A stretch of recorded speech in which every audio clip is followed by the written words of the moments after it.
Bonjour à toi cher spectateur. Jumanji, bienvenue dans la jungle de Jack Kasdan. C'était clairement le genre de film qui faisait peur. Pas uniquement parce que ça s'attaquait au film culte de Joe Johnston avec Robin Williams, mais également parce que en fait on voit pas l'intérêt de ce genre de suite. Suite en plus qui se présentait comme un remake, mais lorsqu'on voit le film on se rend clairement compte qu'il s'agit d'une suite. Au pitch assez étrange, au concept assez étrange tout autant. C'était un film qui faisait clairement peur en fait et duquel on rentrait dans la salle avec énormément de crainte. L'histoire, pour faire simple, Spencer, Fridge, Bethany et Martha se retrouvent en retenue. Et pour passer le temps, vont faire une petite partie d'un jeu rétro qui se nomme Jumanji. Ils vont se faire alors avaler par le jeu et vont devoir finir la partie pour sortir. Au bout du compte, ces craintes sont assez justifiées parce que le film de Jack Kasdan, au-delà d'être drôle, d'être épique, d'être badass, d'être complètement con, c'est un film complètement con. Et du coup, la connerie, c'est drôle 2 secondes et au bout d'un moment, c'est assez limité.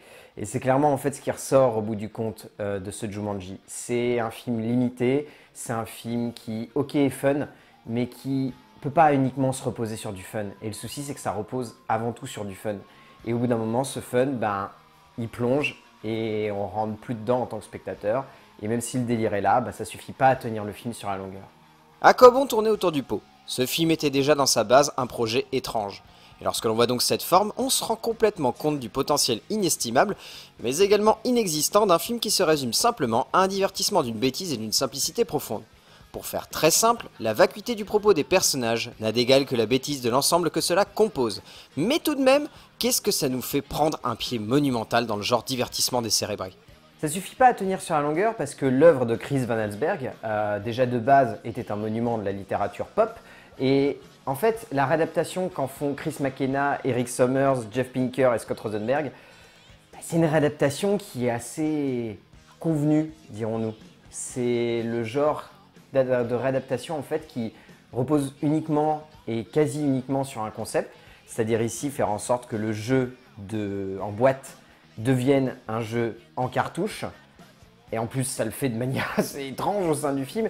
Et au-delà de ça, en fait, ça repose avant tout et pour tout sur du fun et de la connerie. Et le souci, c'est que le fun et la connerie, ça fait tenir un film de 1h20. Sauf que Jumanji, Bienvenue dans la jungle, dure 2 heures. Et du coup, on sent que les scénaristes y rament. Ils rament à donner du dynamisme au film. Et même si on sent un vrai amour de la culture vidéoludique au sein de l'écriture, ça suffit pas en fait à donner du cinéma. C'est-à-dire que là où le jeu vidéo a le gameplay et toute l'envergure du gameplay pour donner de la structure et de la forme en fait à ce qui pourrait être, on va dire, une base de jeu assez intéressante, ici, ça donne des éléments de jeu vidéo au sein d'un film où il faut créer de l'émotion. Et les deux en fait ne s'embriquent pas complètement. Cette idée est le véhicule qui sauve le film d'un point de vue dramaturgique. Cette sensation que les auteurs ont un profond respect pour les jeux rétro et pour le cinéma également, et donc cherchent à combiner les deux pour en faire une synthèse que l'on aimerait voir plus souvent dans le genre, il faut l'avouer. Mais cela ne dépasse pas le stade de la bonne idée, car passé cela, les personnages sont réducteurs, l'ensemble est un réchauffé assez monumental, bref le tout est revu, et revu, et revu 1 milliard de fois. Mais ça reste drôle, donc en soi on accepte l'humour réducteur, et la bêtise d'un ensemble finalement jubilatoire. On pourrait dire la même chose de la mise en scène de Jack Kasdan, parce que même si elle est fun, elle est épique, elle est enjouée, elle est complètement délirante, il faut reconnaître que ces séquences de course en plein milieu de la jungle où ils se font courser par des motards de l'enfer issus de Mad Max, c'est du délire et du coup ça rend le film complètement jubilatoire par moments. Et vraiment on est dedans, c'est du divertissement pop, ça reste fun. Mais faire du fun pour du fun, au bout d'un moment, la machine, elle rame, la machine, elle a des rouages qui commencent à se graisser, qui commencent à rouiller, et du coup, au bout d'un moment, on se dit que c'est long. En fait, c'est ça le plus gros souci, c'est que Kasdan n'arrive pas à équilibrer le rythme de son film. Il y a des moments qui sont hyper intenses, qui sont vraiment bien rythmés, qui sont vraiment emballants et dynamiques, et il y a d'autres moments où c'est complètement mou comme film. Mais genre, vraiment mou, et on se dit... où le film veut aller avec une telle dynamique? Est-ce que ça veut vraiment nous entraîner ou est-ce que ça va se contenter d'être simple et d'être trop simple justement?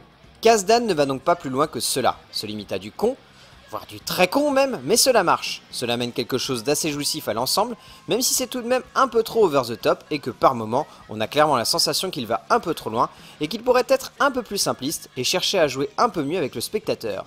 Mais là où beaucoup de cinéastes cherchent à nous faire passer des vessies pour des lanternes, Kasdan a au moins le mérite d'assumer ce ton, et donc de partager quelque chose avec le spectateur, quitte à ce que ce soit vraiment crétin, mais qu'au moins, celui-ci prenne son pied.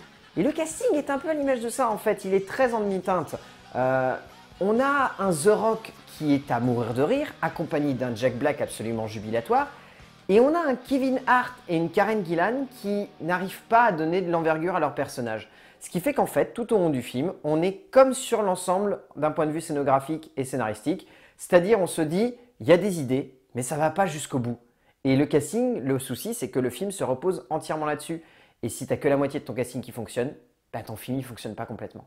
Donc ça ne marche qu'à moitié. Mais plutôt que de retenir les deux acteurs moyens, mieux vaut garder en tête Johnson et Black, juste à mourir de rire et totalement investis dans des rôles qui leur vont comme un gant. Et donc au final, Jumanji Bienvenue dans la jungle, bah ça fonctionne qu'à moitié comme film. Si vous voulez du divertissement popcorn qui se bouffe et ensuite qui se jette, vous allez surkiffer. C'est typiquement ce genre de métrage qu'est Jumanji Bienvenue dans la jungle. Le seul souci, c'est qu'on a le droit d'en attendre un petit peu plus. On est en droit de se demander pourquoi on fait des suites comme ça à Hollywood.